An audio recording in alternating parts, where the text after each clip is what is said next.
Hello again, viewers, and greetings, fellow space travelers. This is Thorn of Night, and welcome to episode 43 of my bee breeding guide. In this episode, we are going to take a hike off of the Industrious line to visit something you can make with the Agrarian branch called the Agricultural branch. As the name implies, it has to do with plants and farms. There are 5 bees added by this branch: the caffeinated, bovine, fermented, minty, and citrus. Now, some of these are useful, some of them are not, and some of them are even less than not useful. But let's read this real quick. They are added by extra bees, and some of them need wheat, some of them need reeds as their flowers. However, they do tend to pollinate more quickly than average. One bee in particular has an effect called the drunkard effect. That's from the fermented bee. And basically what it does is it's the effect of like confusion for or nausea for a few seconds. It's just kind of annoying. I did confirm that the bee suit does not prevent you from feeling the effects of the drunkard effect. Poor choice of words there, but it's not overwhelming, and it only lasts for a few moments, so it's not that big of a deal. But anyway, they do have short lives and slow production, so you can cycle through them pretty quick, but you're not going to get a high yield out of each life cycle, so do keep that in mind. But the things that you can get from them, since they are coming from the Agrarian branch, you are going to be able to get this wheaten comb, which will get you the beeswax and honey drops, but also some wheat. Then there is the caffeinated bee, which will give you this coffee comb. Beeswax, honeydew as per usual, but this time you can get some coffee powder, which is used for making coffee and dark coffee. A beverage, I think, that increases your speed or something for a brief amount of time. It might be more than just the speed, but I know it is speed. The next one is the bovine bee, and you'll get this milky comb from it. You'll get honey drops, but instead of beeswax, you get this milk dew. And as you can imagine, you get milk from the milk dew. The next 3 bees, the alcoholic comb from the fermented, the minty bee making the mint comb, and the citrus bee making the citrus comb. All you're going to get is honey drop, and in the case of the minty bee, some beeswax. This one has not only the lowest, tied for lowest yield out of all of them, but also gives you the drunkard effect. It's a very annoying bee. However, the milk and the coffee might be useful for something. But the main reason you want to go after this line is the higher pollination rate. So that is the main purpose for it. It is an end of the line branch. There's nothing off of it. It's a terminus branch, or whatever you want to call it. So you can't use it for making any new species, but you can use the bees for some of their traits if you wish.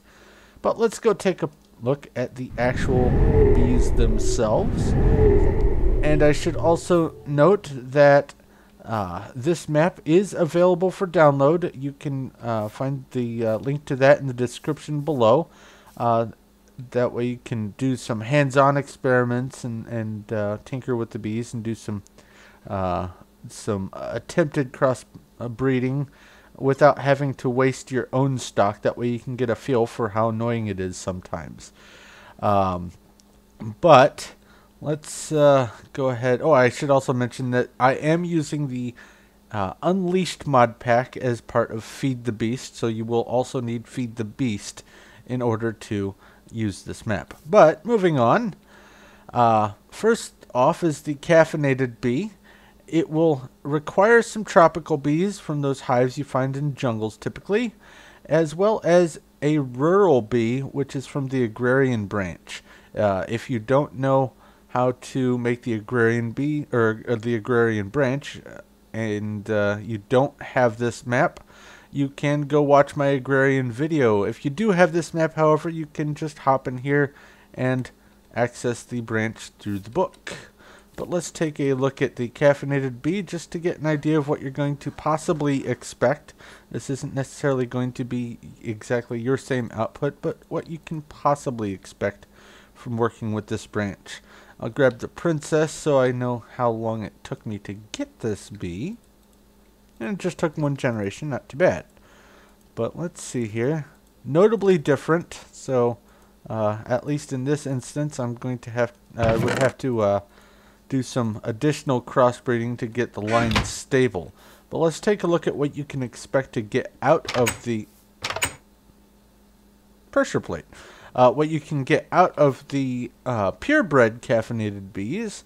1 cycle will yield you 2 drones and a chance at some of the wheaten comb as well as the coffee or caffeinated comb.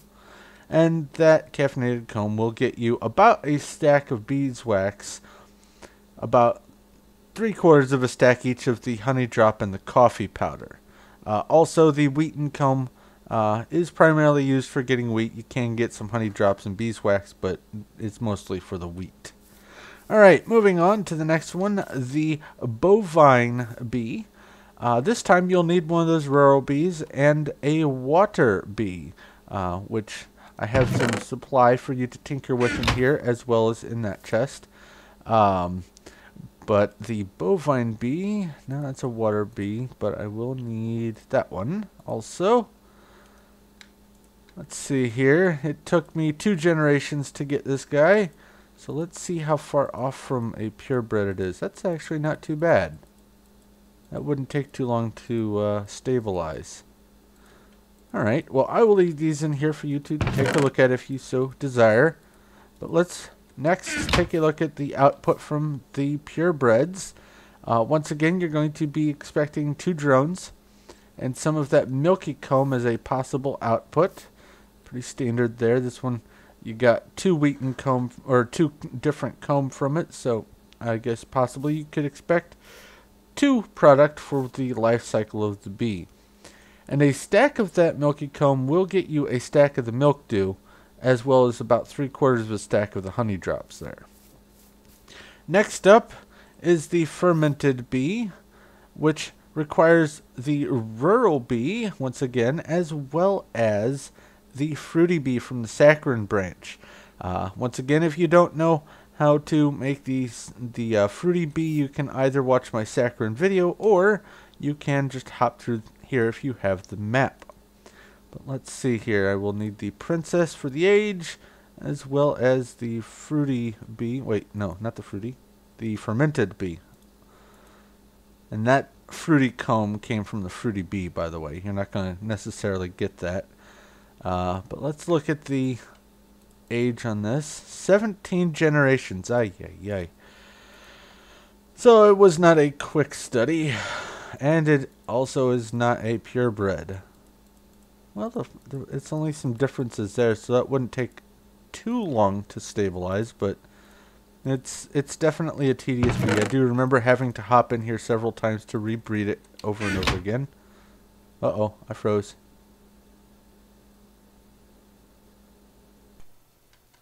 Okay, guys, I'm back. I'm sorry about that. Apparently there was a display driver problem that was going on.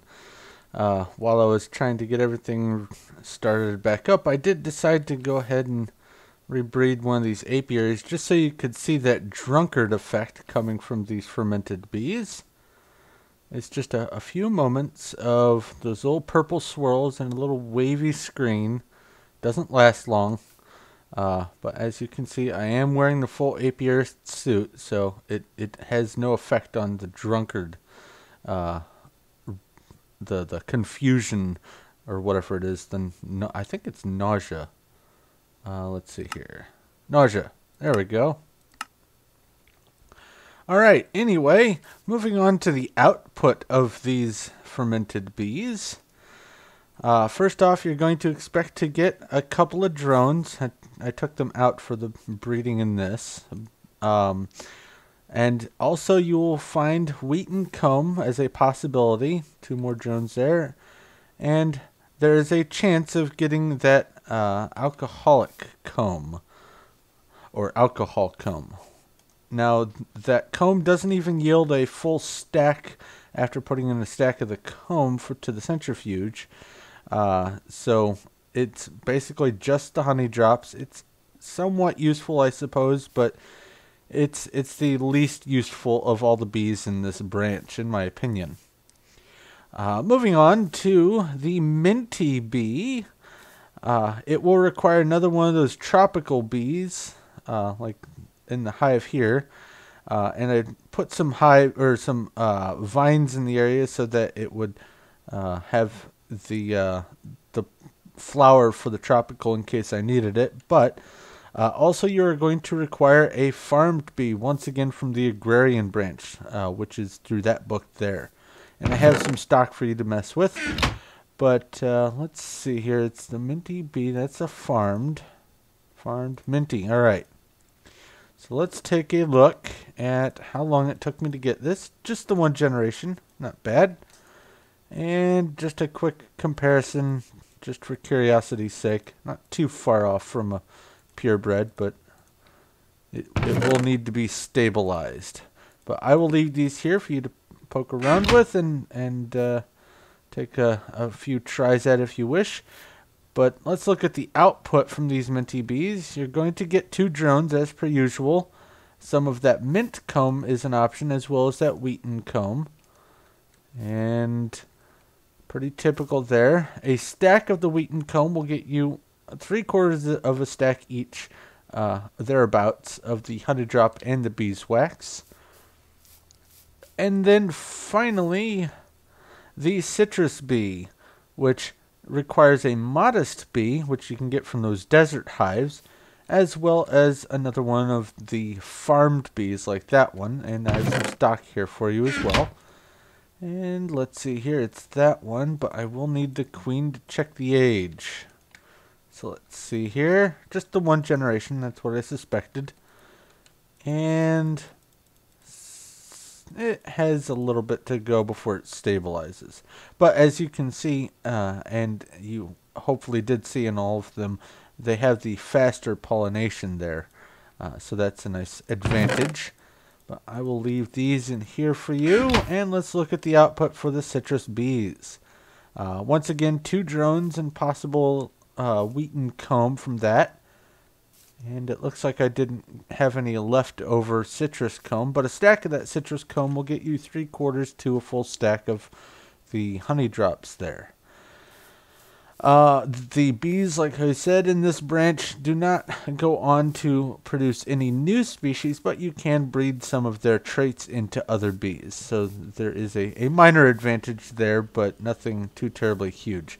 And also, the fermented bee is the one out of all these that requires reeds as its flower, as opposed to everything else needing wheat. But that is pretty much all there is to say about the agricultural branch. So thank you very much for watching. I hope this was useful and helpful and informative. But if you do have any questions or comments or suggestions, please feel free to leave them in the comment section below, and I'll do my best to respond. If you like this video and like what I'm doing here, please feel free to give a like. I do appreciate that. And also, if you haven't already, go ahead and subscribe so you know when my future stuff comes out. But that is where I'm going to have to wrap up, so thank you once again for watching. This is Thorn of Night, and I will talk to you later.